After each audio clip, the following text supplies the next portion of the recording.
Scott Highton. Thank you. Good morning. It's really nice to be here. I'm going to talk a little bit about business practices in the field of VR photography. I think most of us have been inspired by what we've seen here. I'm truly amazed by some of the imagery that we've seen in the last couple days. And it gives you an idea of how many people are out there doing this craft and doing it really well. I was just stunned by some of the imagery we saw yesterday and the day before. I was a judge with Aaron and I think a couple other people of the Epson Pano Awards this year.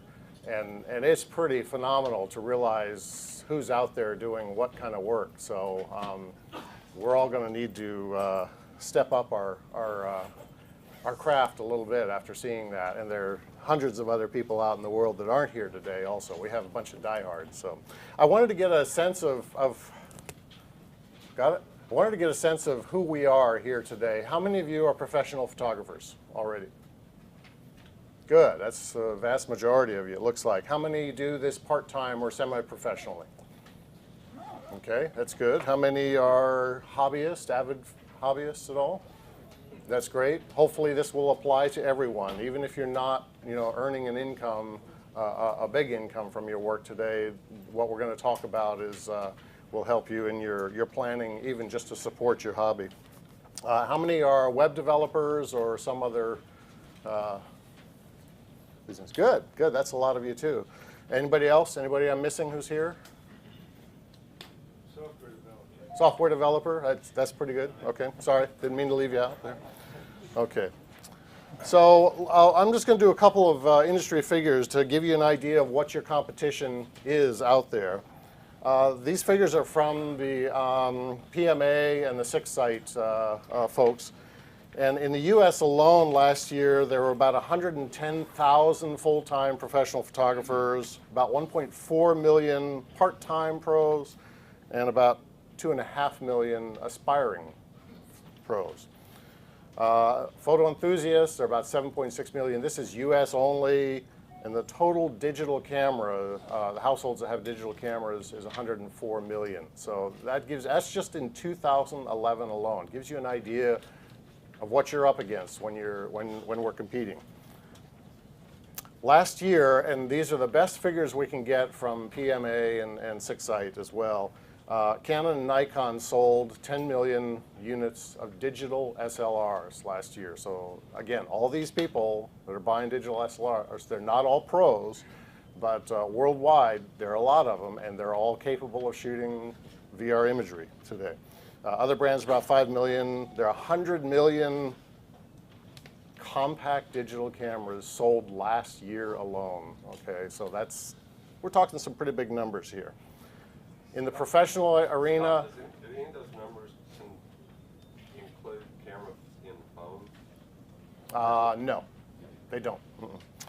At least 400,000 photographers worldwide are competing in the stock photography industry. The vast majority of these are not professionals. There are only, you can probably count on less than 2 hands the number of professional photographers earning a full-time income from stock photography alone. It is that small because there is so much competition. Again, this is just what we're all up against.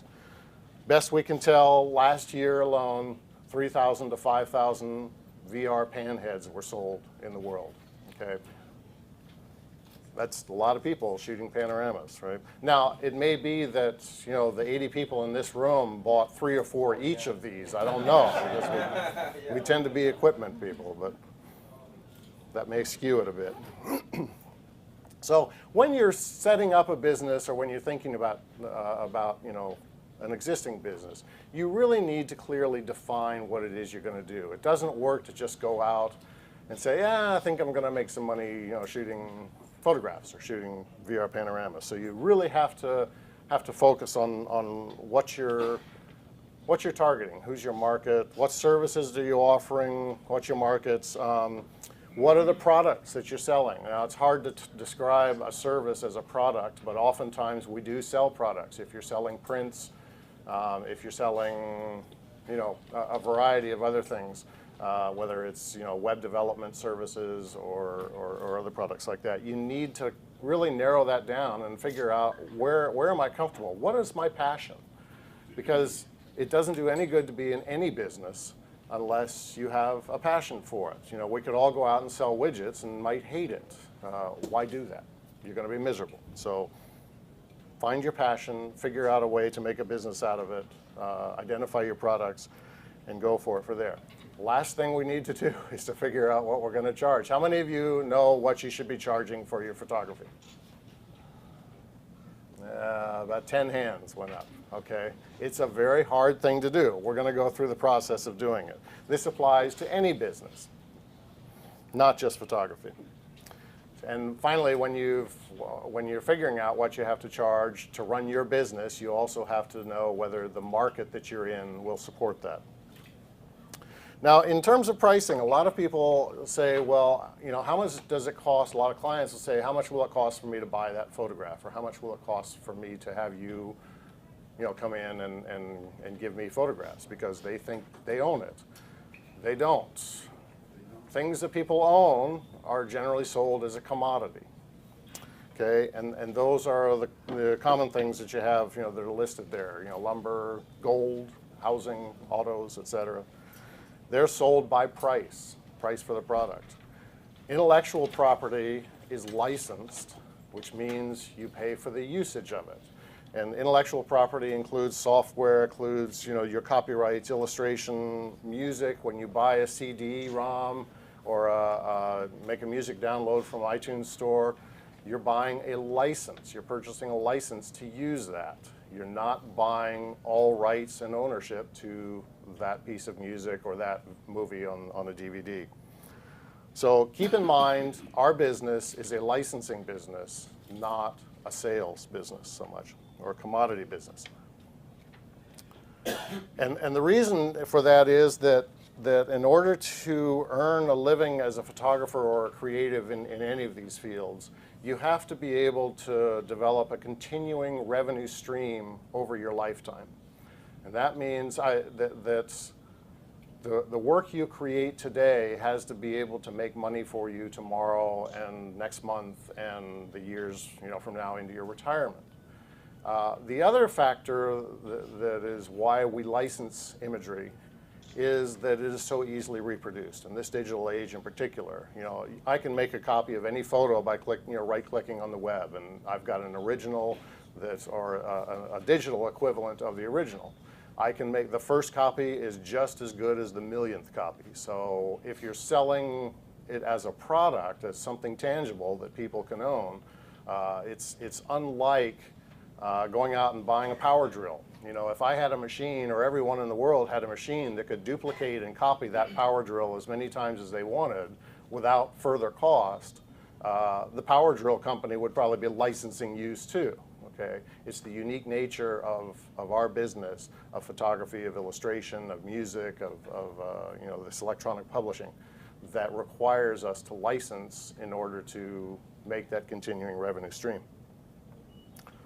So maintaining the ownership of your copyrights and of your images is essential to doing this. If you give this away or you sell this to your clients, you darn well better make a good income or a good price from that initial work, because you're never going to make money off of it again.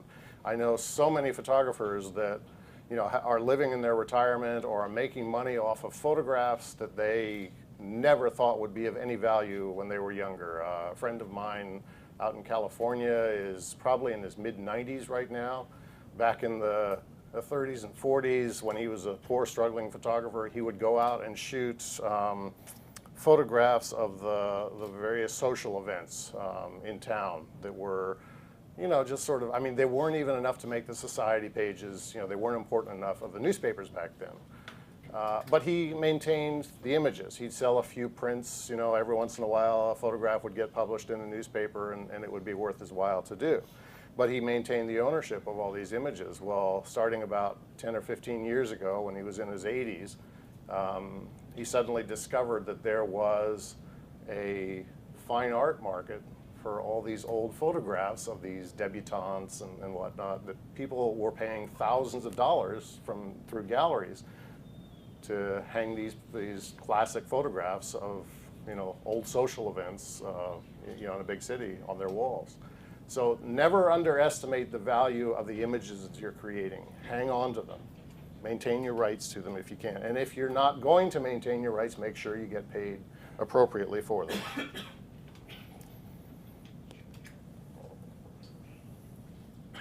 So now in terms of setting prices, you're the one that has to determine your own prices. It's really easy to let other people try to set your prices for you. Oftentimes clients will come to us and say, hey, I've got, you know, $350, can you do the job? Or, you know, this is what we're paying. This is what we pay per day. This is what we're going to pay for this project. That's not the way other businesses are run, and that's not the way we run our businesses. You don't walk into a Mercedes dealer and say, I got $1,500 and I like that Mercedes sitting in the corner. I'm going to, you know, I'll pay you that for that, right? It doesn't work that way. So don't let your clients set your rates. Obviously, you work with them and you talk with them, but you're the one that has to decide what prices you're going to charge. Now, there are a number of different ways to figure out what you're going to charge and to actually charge. And there are different ways to do this. You can do them in combination. You can do them, you know, choose the ones you like. It's fine. The first one is to charge what we call a base or a production fee. And this is actually the bare minimum fee that your business needs to make per day or per job, just in order to cover the cost of being in business. We'll go over how to calculate that shortly. Other photographers will also charge, in addition to that, a creative fee. And this is the added value that you or your company brings to the process. It's based on a number of factors, such as the quality, your own personal vision, your effectiveness, your techniques, your abilities, your reputation, your creativity. So this is why in, you know, a market like New York, you have photographers who are charging $1,000 for an advertising shot, and other photographers who are charging $10,000. The $10,000 ones are the, you know, big names. They bring a lot to it. They bring a proven track record. You know, they have a unique vision that clients are looking for. Same thing in VR, right? In addition to that, price for your work is generally based, for photography, is generally based on a factor that includes usage fees. The more value a client is getting out of your work, the more value you should be receiving in payment. So if one client requires a photographer or a photograph of a widget or a panorama for their website, you might have a price of X. If another client uses that same photograph or requires you to shoot that same photograph, but they're going to use it for a multinational ad campaign, they're going to use it on billboards, they're going to use it on, you know, bus cards, they're going to have it on multiple international websites, the price you charge them, the usage is going to be greater. So therefore, you should be making more money also.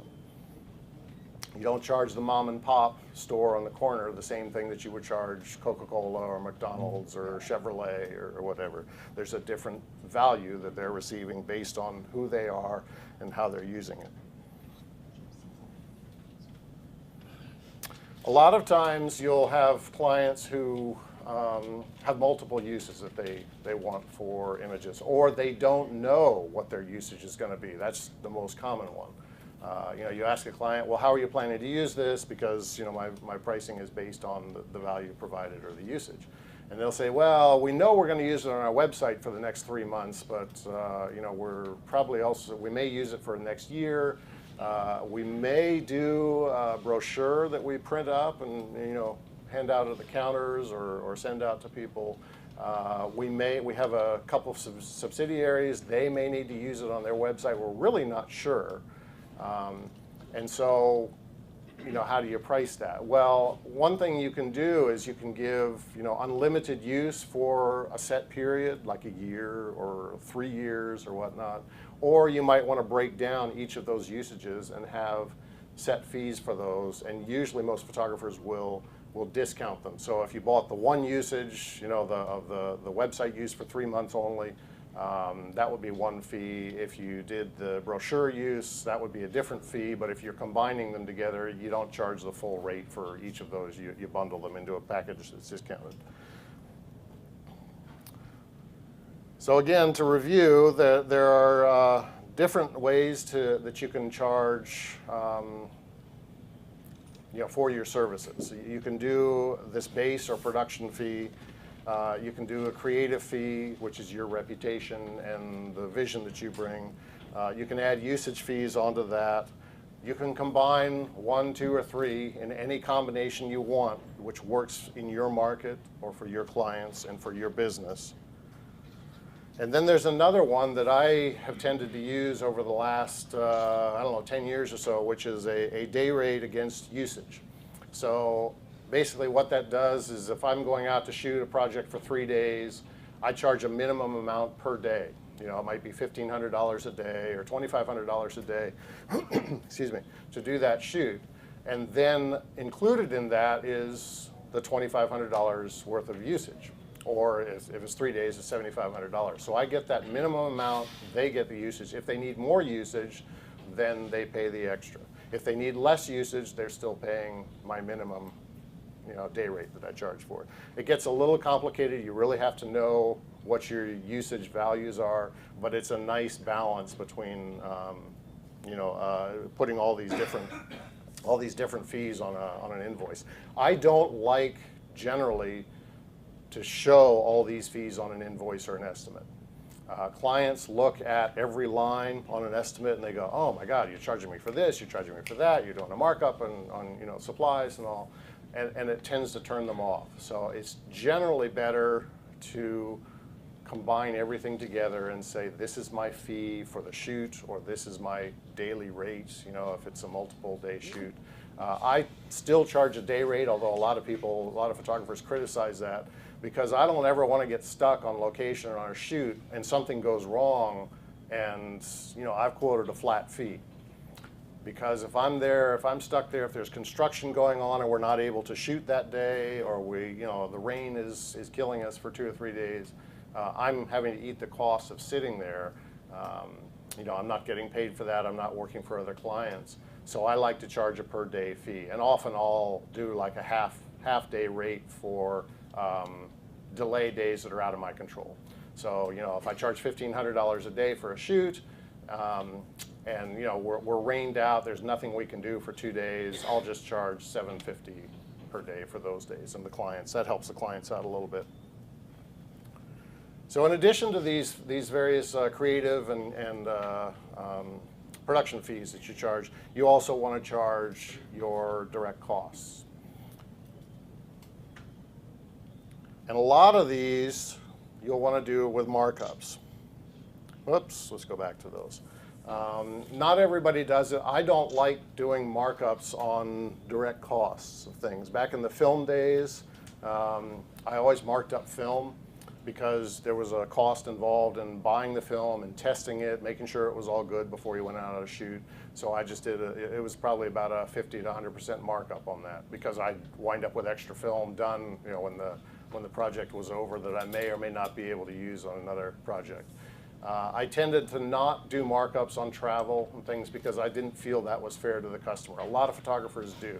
Travel, meals, etc. They'll charge a per diem per day for meals rather than the actual cost. I just would give the receipts or copies of the receipts to the client and say, here's what I actually spent. This is what it cost me to ride the subway. This is what it cost me to get taxis. And they could see it and they didn't feel like they were paying more than they needed to. Do you charge for travel time? Yeah, sometimes. It depends. If I can shoot that day, it's a shooting day. If I'm just traveling, it's a travel day, which is a lower rate. So, yeah. There are a lot of traps you're going to run into when clients are listening to your prices or trying to judge it. And the first one is that we get into the sense that I have to do as much work as I can because I really need to make money. And I'm going to accept work that doesn't pay as much as it should or as much as I need to make, because any work is better than no work. You've got to pay the bills. There are a number of problems to this. First of all, it devalues your work. it sets a precedent for that client and for other clients, because clients do talk to each other that, oh, this is not a $750 a day photographer, this is a $300 a day photographer. This is a guy who will come in and shoot a panorama or a series of panoramas for me for $100 of a house, real estate project. You're never going to get out of that rut until you change your prices. So don't let that precedent get set. You're better off not working than you are devaluing your work for all your other clients. The other thing that a lot of people, or a number of photographers will say is, oh, well, I need the work, I need the money. I know I'm losing money on this job, but I'm going to make it up in volume. If you're doing more work and you're losing money on every job, you're going to lose more money and you're going to go out of business that much faster. So you're not going to make it up in volume by charging less than your work is worth. How many of you have heard this one? If you do the job for us cheap this time, we'll send more. There's a lot more work to come. Yeah, you heard that? Okay. Right. So when you try to raise your rates, the next time they're just going to move on to the next person. So don't fall for that one. Working cheap means you'll work harder and go out of business that much faster. The solution to this, I've found, is to say, listen, I understand you have a lot of work and you want a discount. I'm happy to work with you on that. I'd love to do it. And I'd like to build a relationship with you. So we'll do the first shoot or the first project at full price. The second and third projects, I'll give you the 10% discount then. Third and fourth, or fourth and fifth project, we'll make it 20. So as the work starts coming in and it becomes more frequent, yeah, we'll do the discounts. And by the time you've had a fifth or sixth project, this is a long-term client. They're ideal. You love them, and then you can negotiate, sort of a long-term rate. But that way, most clients who want that discount up front and don't want to work with you otherwise, you don't want to work with, because you're never going to get them. You're never going to get them up where you need them for your business price-wise. So it's a filtering system to get rid of those potential clients. It's like saying to the car dealer. Yeah, I exactly. pay less, but Exactly. next car I pay Yeah, fuel. yeah, no, it doesn't happen. How many of you heard this one? We're nonprofit. We can't pay much, so we need a low rate. Nobody's ever heard that one? Just got an email Yeah, 10 yeah, minutes ago. yeah, right. Okay, it's very common. All right. So, Actually, not-for-profits have the most money. yeah, nonprofit does not equal low budget. Okay, they want you to think so, and sometimes it's true. But some of the biggest projects, around are these multi-million-dollar projects that they're using their nonprofit status to try to get discounts and donations, and more power to them. That's fine. But it doesn't mean that you have to lower your rates. This is what I always tell nonprofits. I love the fact that you're a nonprofit. I think it's great. I want to support you in any way I can. But my business is a for-profit business. And I need to continue to make a profit if I'm going to be in business next year so I can continue to work with you. So just because they're a nonprofit doesn't mean you have to lose money on it or you have to be nonprofit. Another solution is to say, listen, I can't reduce my rates for you, but I can give you added value in place of it. You might want to donate to them additional usage. You might want to do some additional services. You might not charge them for an extra half day that you shot. It's up to you. You can sort of figure out how you want to support them or what you want to do on it.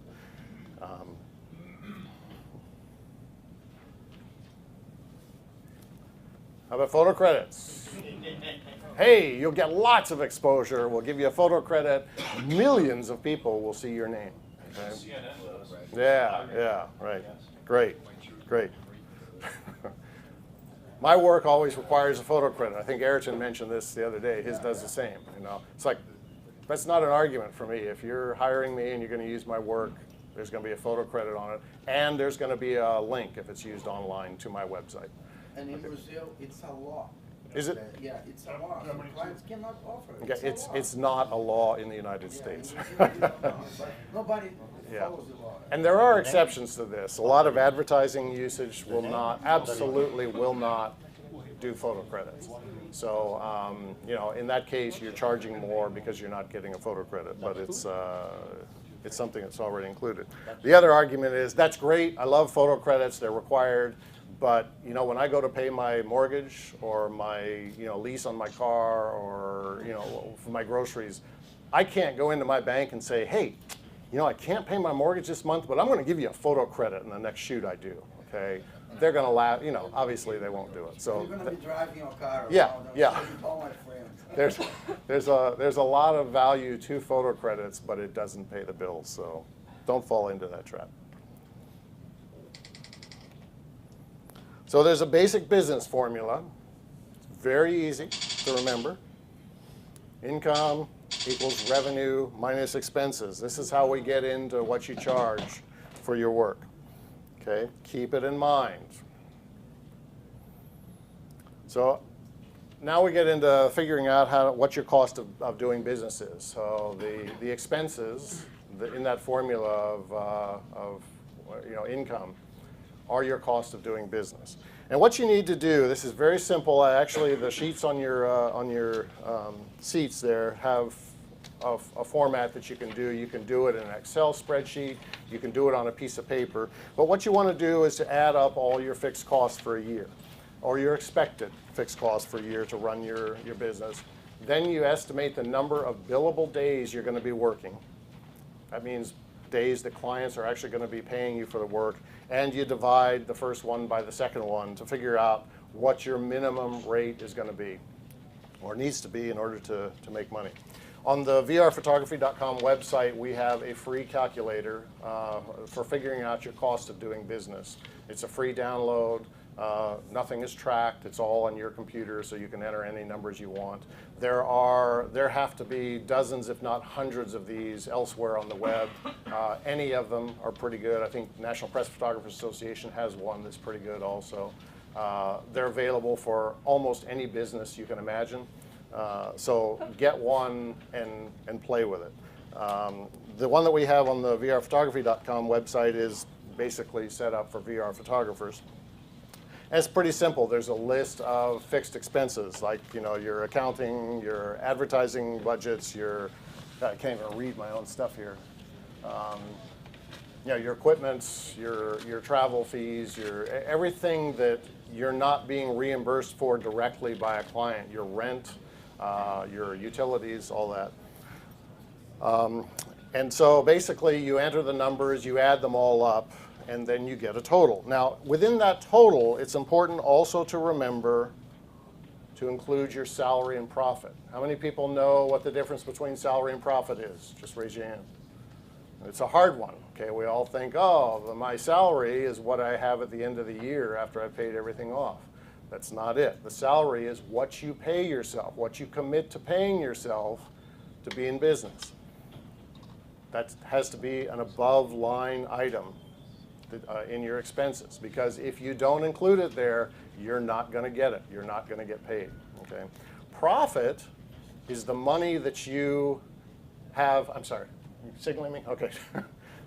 Profit is the money you build into your expenses to put back into your business. So you might say, I've got a goal of 10% a year of profit. So that's all my expenses together, added up, and I want to make 10% more than that, and I include that in this total because that's how I'm going to have to figure out what my day rates are. If you don't do that, your business doesn't grow, and I think we all want our businesses to grow.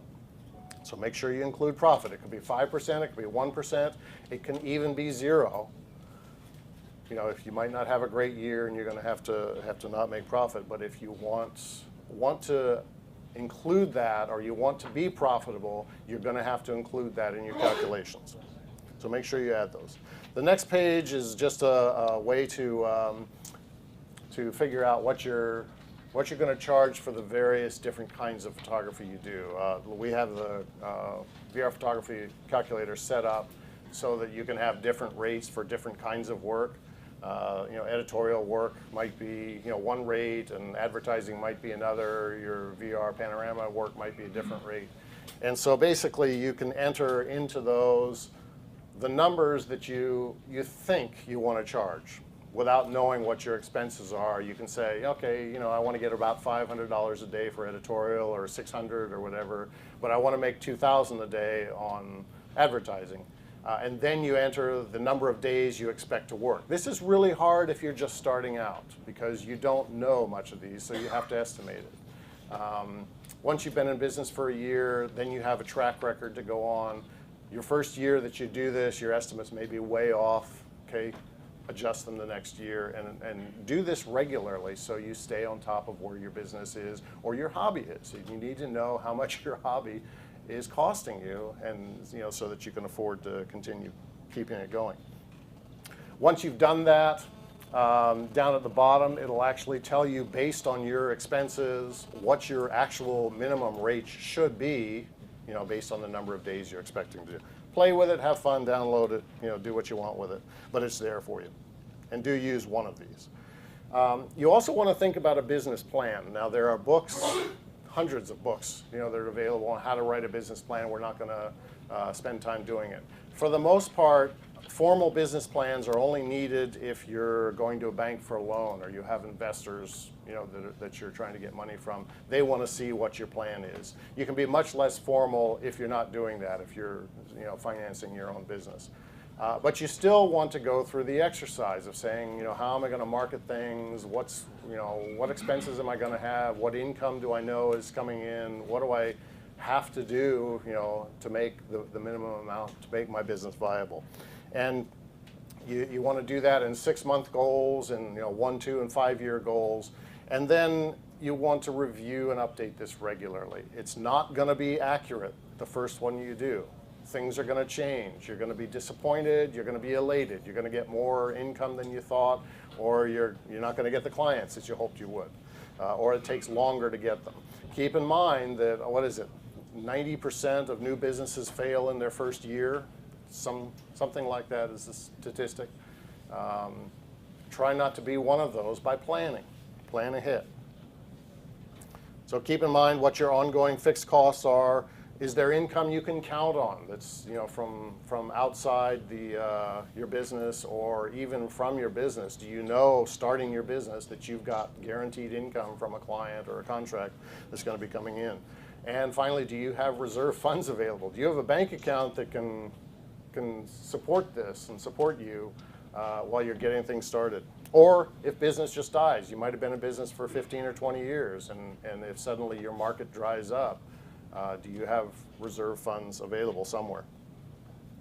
Now we get into the fun part, marketing and promotion, and trying to get that business in. The most valuable way to get business or to keep business is through referrals. It's absolutely the best, almost guaranteed way of getting more work.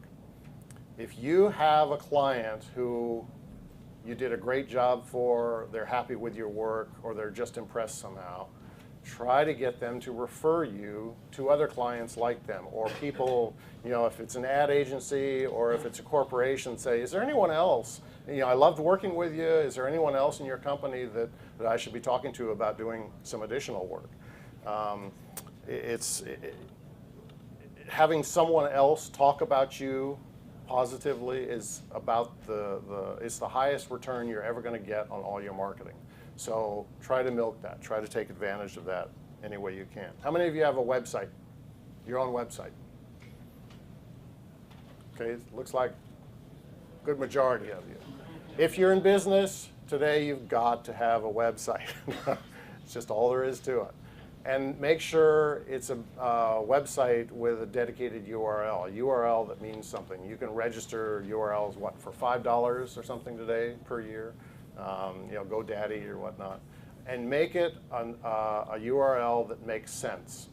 One of mine is vrphotography.com. Well, it's for VR photographers. That's pretty obvious. If your website is, Joe Blow at, Joe Blow does something at AOL.com, or, it's one of those cheap or free websites, you're not really going to be taken seriously as a photographer or as a business person.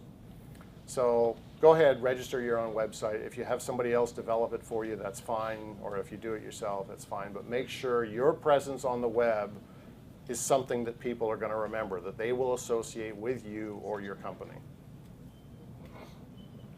You also want to think about the search engines and the search engine optimization. That's SEO. So that means you want to make sure you're including all your meta tags and your keywords and everything else, so the search engines like Google are able to find you and you wind up higher in their search rankings. Links are also a very good way to rank higher in the search engine returns. So that's where those photo credits come in. If you have a photo credit on somebody else's website and it's linked back to you, that helps you go up. So get as many of those as you can. You know, if there are other companies that you work with regularly, try to have them also provide links to you if you can. Photo credits and links I talked about. Phone. Don't overlook the phone as a way to market yourself. It can be annoying if you use it too much. I hate using the phone and doing cold calls to potential clients, but it is a necessary fact of life. If you send out a promotion of some sort, it's nice to follow up with a phone call a week later. You know, talk to that art director, call them on the phone, leave a message, say, hey, this is Scott Highton, or you know, Sally Photographer. Did you get the promotion I sent last week? I just wanted to follow up with you. And, you know, it can be a 10-second message, but it's a good way to another tool to use. Direct mail. Photographers for many, many years used the postcards or, you know, flyer sheets that they'd mail out to their clients and potential clients. It's another reminder of who you are, what you do. You give them a single image on there, and you send it out fairly regularly. Some photographers will send it out once a month, some will send it out once a quarter, but it's nice to have something that is reminding these people of who you are and what kind of work you do. How many of you have actually received a real written letter in the last month from somebody? Not a, you know, advertisement or anything, a real written letter. There are 2, 3. How many of you have actually written and mailed one? 4. Okay. They're pretty precious these days. You know, we all do email, we all do, you know, web communications, we do blogs, we do texts, you know. So an old-fashioned letter has become just a classy, neat thing to receive. Don't underestimate that. That can be a part of your marketing. Obviously, you can't do a lot of them. You can type them, you know, you can print them out and sign them and all that. That's fine. But receiving that, a client receiving that is thinking, you know, this photographer thinks I'm kind of special because they're taking the time to do it. Don't make it a form letter. Make it a real personalized one that addresses them by name and talks about their company. But don't overlook that. It's a good one. There are a number of directories and, you know, online directories. They're all good to be in. You probably can't do too many of those. You probably don't want to pay a lot of money to be in them because they're not going to generate a lot of return. Email is also a very good way to stay in touch with clients you already know. Cold email is always perceived as spam when it comes in, so don't overdo this. Be very careful when you're sending out email to clients and potential clients. They go right into my trash bin or my, you know, my spam bin when I don't know who they're from. Make sure it's got a good title on it or a good header, because if there's nothing on it or I can't read it, it's a language I don't read, I don't even look at it, I don't open it. So be careful with how you use email. Source books are sort of an old-fashioned method of promoting yourself. They're very expensive. Most photographers that I know have gotten over them because they've lost so much money using them. How many of you use search engine ads, like Google AdWords or anything? A couple. What's your results been? What have your results been? Good? Excellent. Excellent? Okay. How about you? Good? Okay. So that's something to think about too. You know, they do cost something, and it's often out of your control how much they're going to cost, but if you're getting good results, you know, it might be worth trying. Keep it up. But again, track everything that you're using and what the returns are. Social media is becoming an ever more important part of marketing. Keep in mind how much time you're spending on it and how much of money it's costing you to be involved in it and do so carefully. There are differences, obviously, between which social media you're on. You can spend your entire day on Facebook, LinkedIn, Google+, etc., and not really get any result out of it. So be careful how you do it, but it is an important part of your presence online and reminding clients of who you are. Blogs are described by many people in the photographer promotion industry as something you absolutely have to do. You have to have a blog because that raises your search engine optimization. It gives you another presence. It reminds clients of who you are. I tend to disagree with this. I think blogs are important, but I think most people who do them really don't have anything to say. And they continue to say it, for on and on and on. Yeah, and it's and who are you addressing this blog to? Who are you writing to? Who's going to be reading it? Who's following you, or who do you want to follow you? You can waste an awful lot of time, and you can worry a lot about, oh God, what am I going to put on my blog tomorrow, or how often can I get away with not updating it? If you don't have regular updates on your blogs, people aren't going to come back to them. If somebody comes to your blog and there's nothing been written on it for a month, they're not going to come back. They're going to say, oh, he's got nothing new to say, or she's pretty boring. So use them carefully. Determine who's going to be reading that, who's going to be looking at the subjects and the type of things that you're promoting in that. Most people who are writing blogs found it's not good for self-promotion. It's, you don't want to beat your chest too much in them. You want to be offering information of value to them. And hey, I'm Scott Highton, I'm the best photographer in the world, just really doesn't cut it. They're going to say, oh, he's a braggart, and I don't really care about reading about him. So give them information that's useful to their business, to their marketing. If you're working for car companies, or that's the clientele you want to approach, talk to them about car stuff. Okay. So again, when you're doing any marketing, determine who it is you're trying to impress. Who are you trying to serve here? A lot of us, when you're thinking about your Facebook stuff, we're not really thinking about impressing clients, because our clients usually aren't following us on Facebook. Sometimes they are. But generally, Facebook is used more for, talking with your friends and family and all.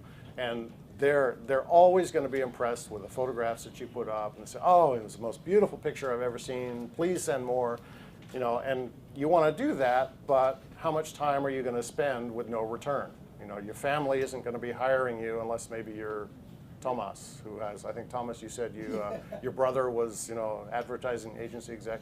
So most of us are not going to get work through stuff like that. So just be aware of your focus and look at your return on all of your marketing efforts. What am I most likely to get more work, or to get my reputation, better established by using? Keep in mind that clients generally, or potential clients generally require 8 to 10 exposures at a minimum to your name to remember who you are and what you do. Okay? That's a lot when you think about it. But the exposures don't have to be the same.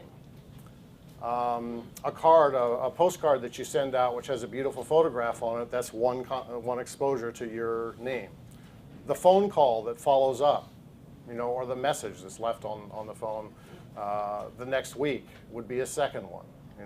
If your name or your photo credit is mentioned in a magazine or on a website, they see it and it's obvious enough, it's prominent enough, that's another one. So all of these build up over time, and it's not until they've seen your name and associated it with your work 8 to 10 times that they're actually going to remember who you are. So you got to really focus on your marketing to do it. Your contact with them should be frequent, but you don't want to annoy them with it. So don't send them postcards every day. Don't send them emails every day. Don't pester them with phone calls constantly. And you can use all these different sorts of things. How many of you do press releases at all? Post a press release on your website? Yeah. something that you're doing, a shoot that you did recently, this is really interesting, and then you put a link to it and send it out in an email. Great ways to do it. It's another contact. Again, anytime a magazine or a webzine does anything on your work, milk that. Okay, that's precious because someone else is talking favorably about you and your work. So take advantage of that and publicize it. You want to make sure that you're differentiating yourself from your competition. There are, we saw in the figures earlier, hundreds of thousands, if not millions of photographers around the world that are doing work that you're competing with. So what is it that makes you unique, which is going to make clients want to hire you? Primarily, today, your location is what clients will use to choose you as a photographer. I'm based in San Francisco and Silicon Valley area. I can't tell you how long it's been since I've been hired for a shoot outside of that area. If I'm a client and I'm looking for a New York panoramic photographer, I'm not going to hire somebody from Atlanta to do it. I want a New York guy, so I don't have to pay for travel. So your location, unfortunately, is the way it's generally decided today. It used to be that clients would do an advertising campaign. They say, hey, we want one photographer because we want the same look. We want to work with the same person throughout this entire campaign, and you'd be flown around the country and around the world. You do, 5 different shoots in different locations. Those days are gone. There are only a very small amount of clients that do that anymore. So your location, and think about that on your website. I live in the small town of San Carlos in California. It's halfway between San Francisco and San Jose or Silicon Valley. Nobody has heard of San Carlos, California. So on my website, based in the Bay Area, San Francisco Bay Area, center of Silicon Valley, because I don't have that advantage of having a San Francisco or a San Jose address. Just keep that in mind in your marketing and promotion. The quality of your work is obviously important. Your experience and ability, your reputation, reliability, your professionalism, even your personality is important to whether clients are going to want to work with you or not. Keep in mind in your professionalism simple things like how you dress. Do you go into a client meeting wearing blue jeans and ratty old sneakers and a t-shirt? You're going to make the client feel like they're an afterthought for you. You just came in on your way home from working out at the gym or something. They're not really important to you. So dress appropriately. It's a simple little thing, but one that too many photographers overlook. Again, out in Silicon Valley, it's pretty laid-back business atmosphere, but I always wear dress slacks and nice shoes and a nice shirt when I go in to meet with a potential client or existing clients. You walk into Apple's corporate offices for a meeting with anybody, and they're all wearing ratty, blue jeans and ratty sneakers and black T-shirts and all that. That doesn't mean that you want to dress down like that either, because they may not take you seriously. So dress appropriately. If you're doing a black tie affair, obviously you want to, dress formally. You don't want to overdress either. I remember going into a meeting. It was actually with iPix years ago.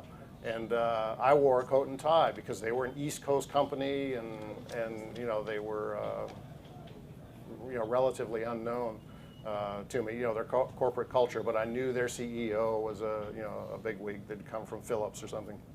So I wore a coat and tie, and that was the first thing they commented on because they were all wearing slacks, and they said, "Wow, you really dressed up for this." I don't think it hurt me, but try to dress appropriately and carry yourself appropriately that way. The last thing that you're going to be to differentiate you from your competition is your price. That may seem strange, but it's true. The price is always going to be a factor, almost always. There are clients that don't really care about price. It's always going to be a factor, but when it's too important for clients to have a low price, you don't really want them as a client. They're going to be a headache. So keep that in mind. They say price is the last refuge of the marketer. It's what you compete on when you have nothing else to distinguish you. So use your prices, set them at levels that allow you to respect yourself, allow you to make the profit that you need and make the income that you need.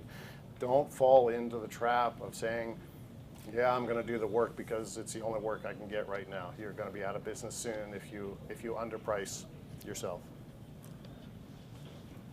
So base your prices on what you have to offer, your cost of doing business, not what others might be doing. Obviously, you need to be aware of what the market is doing and what other people are doing in your market. But you know, you've got to determine your own prices. If your prices that you need to charge won't be borne out in your market, they won't be supported, you need to reconsider the market you're working in. You either need to restructure your business, or you need to ask yourself whether your business is even viable. It's okay. Lots of businesses don't succeed, and a lot of people who are very successful in business have failed previously. But you have to look at these elements. So again, reviewing the elements to your pricing. You can do the creative fees, the usage fees, the production fees, or combinations. Remember to add your direct expenses. It's okay to mark things up. If you don't want to mark them up, just make sure you're not losing money. Many of you have post-production and delivery fees, you know, the cost of assembling your panoramas, the cost of retouching your digital images. Delivery fees are not so expensive anymore because we can do it electronically for the most part. How many of you charge interest to your clients if they don't pay you on time? One, two, yeah. We're not a bank. We're not a no interest bank, any of us. We can't afford to. If a client doesn't pay you for 90 days, you're giving them a loan for that amount. So in your estimates and in your paperwork, make sure you cover what the costs are going to be if they don't pay when you agree that they will pay, and make it a fair rate. Does it work?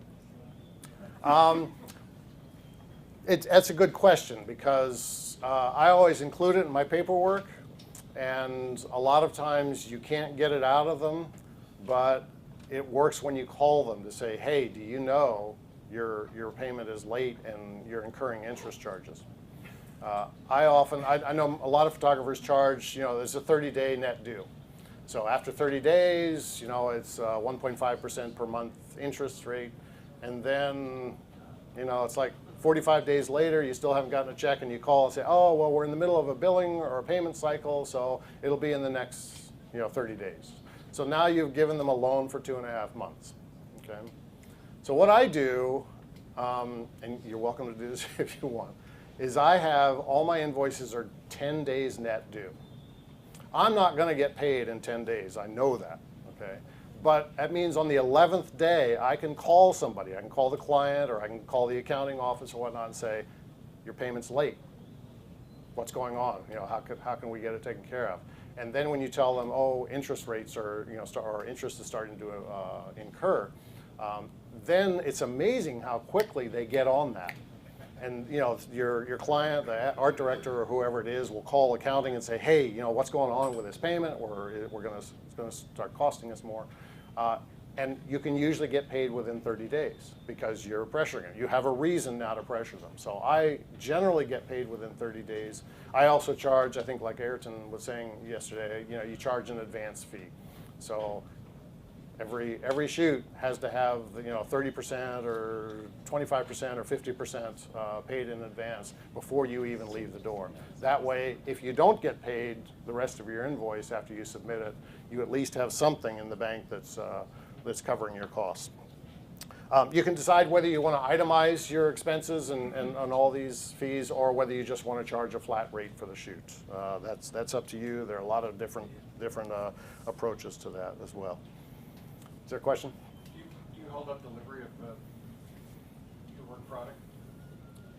I used to, but I don't anymore because usually the work is needed quickly, and you're generating ill will, I find, when you do that.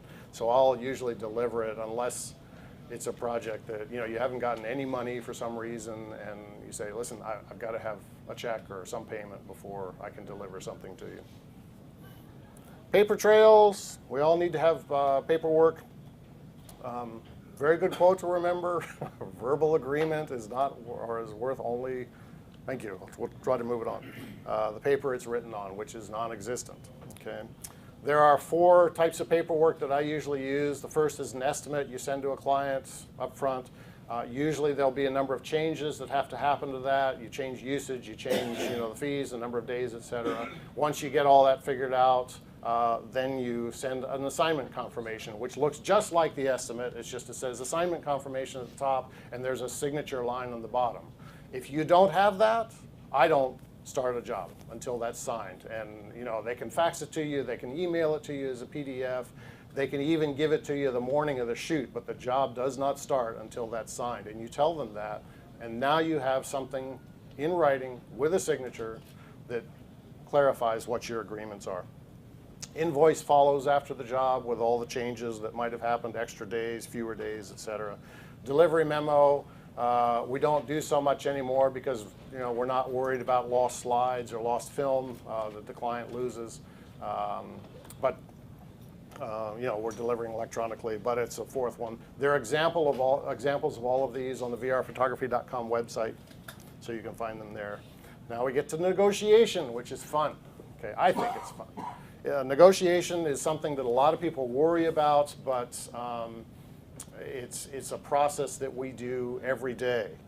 We're all pretty good at it. Most of us enjoy it, although we fear it. It's the process of getting to an agreement. How many of you are married or have a significant other? Yeah, you negotiate every day. Right?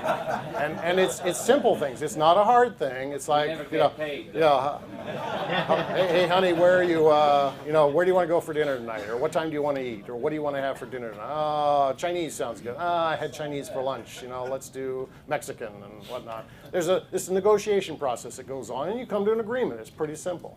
How many of you have children? Oh, my God. Every hour is a negotiation, right?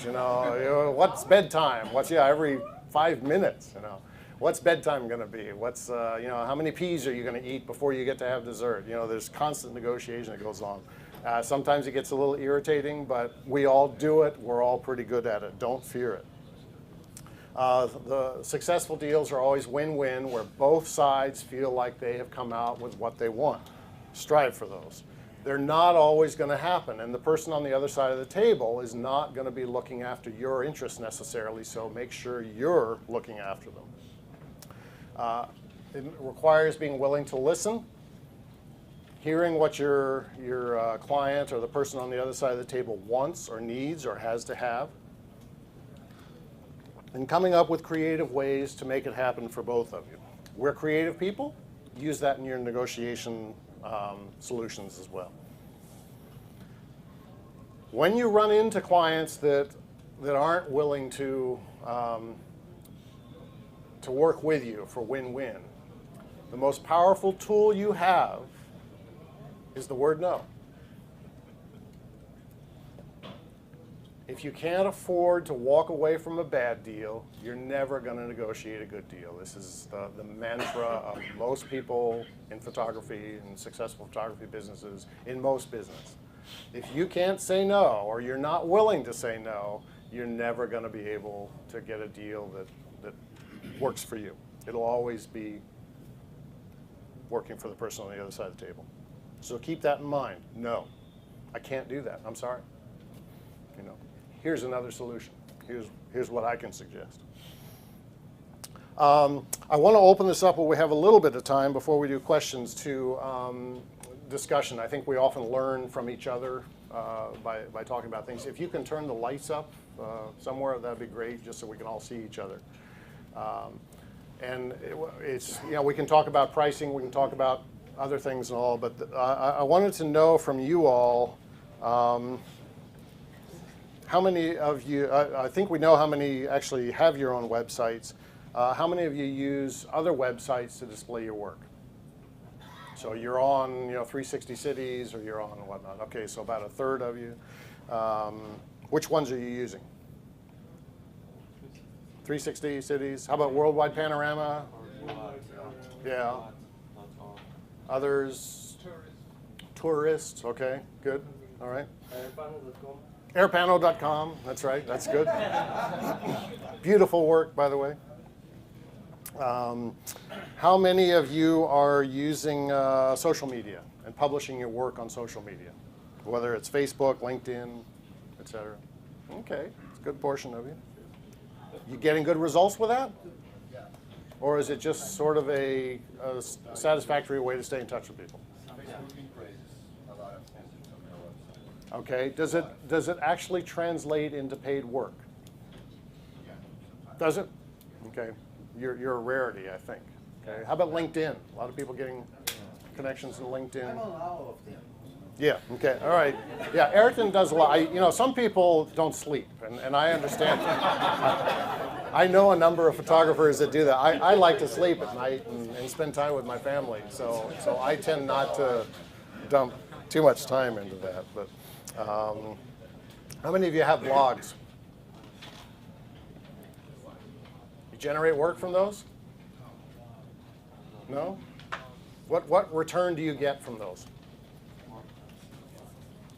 I can't hear. What? I used to have, but You don't? Okay, yeah. And All I right. get more from Twitter and Facebook. Twitter and Facebook? Okay. It's good to know. I mean, I'm not, it's not wrong or right. I'm always curious as, what kind of return people are getting. Social media has dislodged blogs. Okay. So All right. Yeah. Great. Great. What software are you guys using to assemble your panoramas and all these days? PTGUI? Color? Yeah. Yeah. Garden Gnome software? Yeah. Gigapan? What else? Stitcher? Okay, that's one that we haven't heard for a little while, but they're still around. Yeah. Photoshop? Panotool. Yeah. Nano Tools? Okay. Gigapan? Anybody else? Easy Pano? Okay. How many of you are using Easy Pano? 1, 2? No. 1? Okay. All right. That works. What formats are you publishing on your websites or on other websites, or are clients asking you for your panoramas these days? QuickTime VR? QuickTime VR. I love QuickTime VR. It's so good, and I'm so sad to see it not supported anymore. How about Flash? A lot of Flash users. Okay. HTML5 or iOS? Even more of those. Okay. JavaScript, others? What others are we using? That's about it. Okay. What kinds of work are you getting? What kinds of work are you doing? What sort of clients do you have? What markets are you working in here? Is travel? Okay, travel and destination? Motels, okay, that's travel and destination. How about automotive? Yeah, good. Entertainment? Doing games, stuff like that? What else? What is it? Weddings, okay. How about journalism? Photojournalism. You doing panoramas and photojournalism? Yeah, some of you? Okay. I'm sorry. Schools, education? Yeah, that's a good one. How many education people? Okay, what am I leaving out here? Where are you? Industrial? Architecture. Okay, architecture, that's a great one. Okay. Art photography. Real estate. How many people are doing real estate panoramas? VR. Oh, okay, good. Are you doing okay making money at that? No? No? That's the hardest industry to make money as a panorama photographer. They use more of it than anybody else, but the pay is really low. That's right. What about your pricing ranges and your models? How many of you are charging for usage? How many of you are charging creative fees? How many of you are charging day rates? How many of you charge flat fees for a project? Good. Anything else? Yeah, I do. Sometimes I'll do a day rate, and then my panos are a small amount on top of that. Okay. So that All way right. I'm guaranteed I'll make so much when I leave the house. Okay. And then if you just do a day rate only, I've heard horror stories where they'll try to screw you to get 200 shots per day. Right, Because they're right. paying for you. Yeah. So you always have to commit to a certain number. Good. I do the Go opposite. above charge. I I do the opposite. I charge a lot for the plans. Right. And I charge a little bit more for every day that takes me more time to Right, finish. so you're combining them so Yeah. that you don't get screwed out Yeah. by, having somebody add that in. Yeah, that's a good way to do it also. God, I'd like to make a plug for selling prints to the public. It's the only way That's a really good one, and I forgot to include that. How many of you are selling prints? Fine art prints or just, traditional prints? I sell What are your price ranges on these? What's the lowest cost you'll sell a print for? $500. 500, 300, 250, and that's, okay. What's the highest? What's the range? What's the top of the range? What's the most? $2,000? Big prints? Small? Big prints? Anybody else? If you're selling them for $50 or $100, I want to know that, okay? There's nothing wrong with it. No, 2,000 was, Yeah. 2,000 was. 2,000 is good? Okay. So we all know. Got it. What are the things that you guys are hearing from clients and potential clients that you're losing jobs over? That clients are saying, we can't do that. The pushbacks that they're getting. We're done. We're done. We're done. Too expensive. Too expensive is price? Yeah. Okay. Got it. All right. So to end it, much of the information we've talked about and a lot more is available in my VR photography book. Did you bring to sell? I have them to sell here. I'll have them back at the hotel after lunch. If you want to put business cards or write your name and email address on a hat, I will give one away right now, if that's okay. Does that work for you? So get a card in.